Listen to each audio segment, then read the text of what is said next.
Kryeministri dhe kreu i VMRO-DPM-s Kristian Mickoski ka sulmuar sërish pjesëtarët e koalicionit Vlen. Kësaj here shkak ishte thirrja e kandidatit të Vlenit për kryetar të komunës së Bervenicës Haqim Ramadani për unifikim të shqiptarëve në mënyrë që të fitoj komunën kandidati shqiptar e jo ai VMRO-DPM-s. Mickoski ka dënuar në mënyrë të ashpër këtë gjuhë dhe ka thënë se ka bërë një gabim shumë të madh, duke theksuar se është për keqardhje që në shekullin 21 të përdoret një fjalor i tillë. Taka što toliko sebičan potek. Ai bëri një gabim të madh, veçanërisht për kandidatët nga i njëjti koalicion për të cilin po kandidon.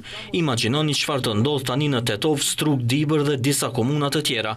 Saqë një veprim kaq egoist nga një politikan nuk është parë në historinë e kohëve të fundit në Maqedoni. Të vi dhe të mendoj vetëm për vete dhe interesin e tij shkurtpamës, ndërsa neglizhon të gjithë të tjerët që po luftojnë gjithashtu në raundin e dytë për mandatin e kryetarit të bashkisë, është vërtet për të ardhur keq. Ai madje ka kërcënuar hapur Ramadanin se pas përfundimit të zgjedhjeve të cilat sipas Mickoski do t'i humb, do ta shkarkojë atë nga pozita aktuale e drejtorit të Inspektoratit Shtetëror për Veçeverisje Lokale. Ndërkaq Mickoski u shpreh se jo të gjithë në Vlen ndajnë mendimin se aty ku kandidon VMRO duhet të mbështeten kandidatët shqiptar. Evo ja go slušav da rečem me Fatmir Limani. Unë për shembull e kam dëgjuar Fatmir Limanin, i cili absolutisht nuk bëri thirrje që të votohet kundër kandidati VMRO-s në Kërçov.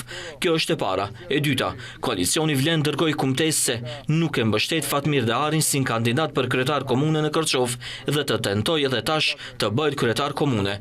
Por, edhe unë u bëj thirrje shqiptarëve që janë në Kërçov të mendojnë a duhet ta japin votën për të. Kujtojmë se Mickoski ditëve të fundit ka bërë disa deklarata me të cilat ka sulmuar Vlenin. Mes tjerash ai tha se nuk ka marrë respektin që ka pritur nga Vleni për mbështetjen që ka dhënë VMRO për koalicionin shqiptar në rrethin e parë të zgjedhjeve lokale dhe se nuk do ta harron këtë gjë.